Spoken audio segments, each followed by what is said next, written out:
The cabin lights glowed a soft gold as passengers shuffled into the early evening flight, the kind where exhaustion clings to people more than carry-on bags.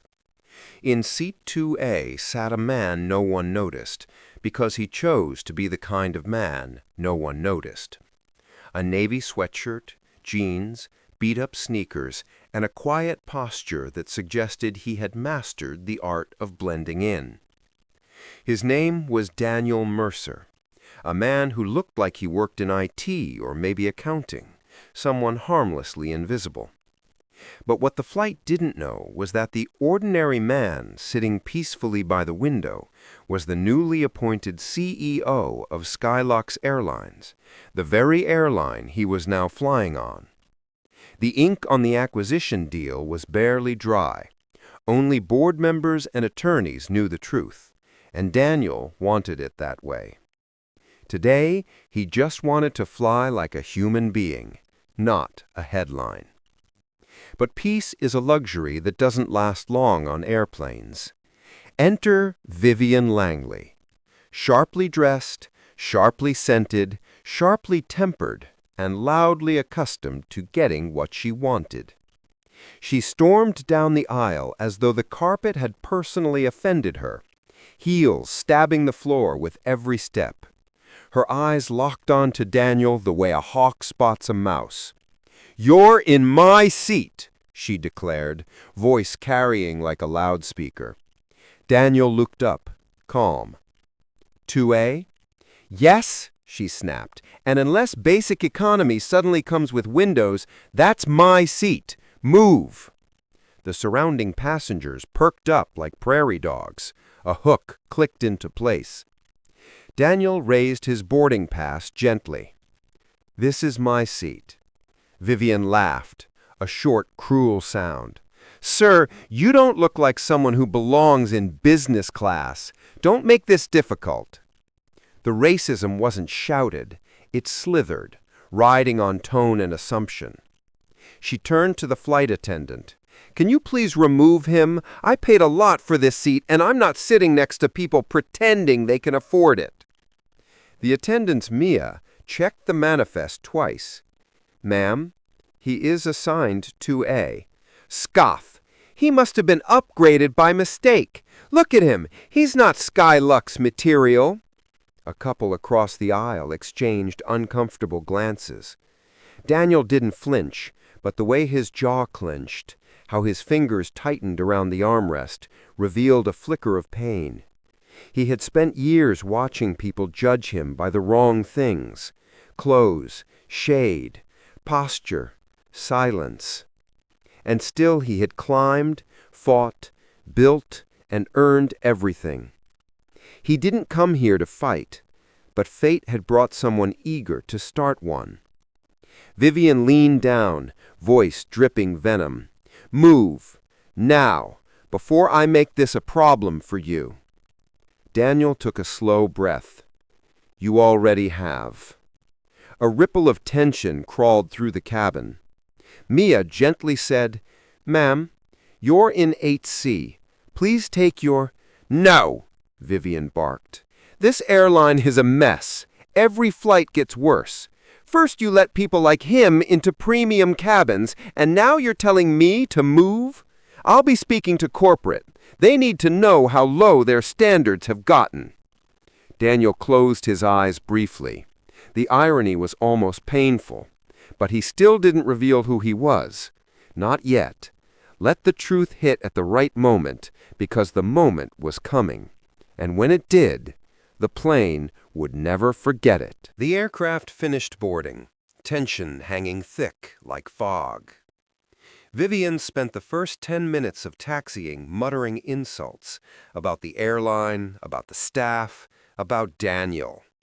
"I bet he snuck into business class," she whispered loudly to the woman beside her. "These people always try to take advantage of something." The woman next to her shifted uncomfortably, but said nothing.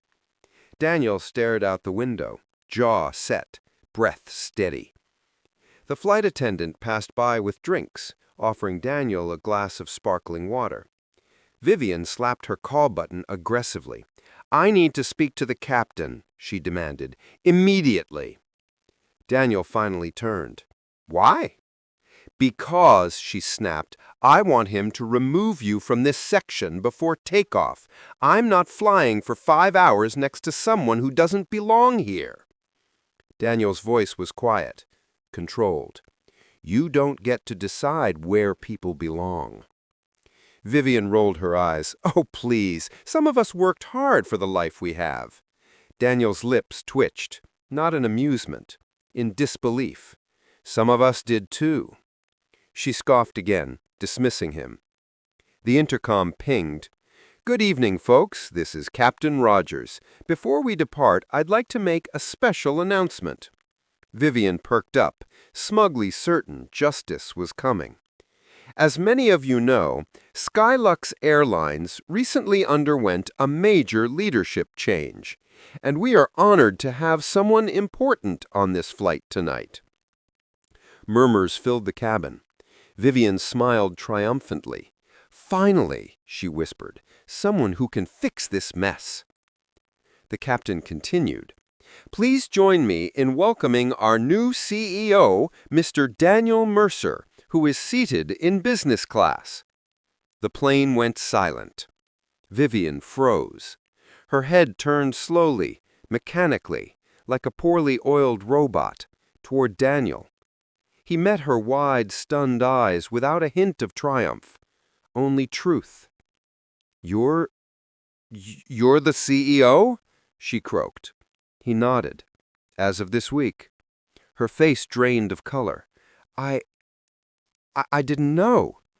You weren't supposed to, Daniel replied softly. Respect shouldn't depend on who someone is, or what they wear. Vivian crumpled inward, her arrogance punctured. I'm so sorry. I didn't mean. You did, Daniel said. Not angrily, but honestly. And that's the problem. Turbulence hit suddenly, jolting the plane sharply. Gasps erupted. A tray fell. Someone prayed. Vivian clutched her armrests. Daniel remained steady, watching the ceiling, as if he understood the rhythm of the sky. Because he did. He had spent 14 years in aircraft engineering before rising to CEO. He saw what was happening before the crew did. The turbulence wasn't random. They're flying too close to a thermal boundary, he murmured. He pressed the call button.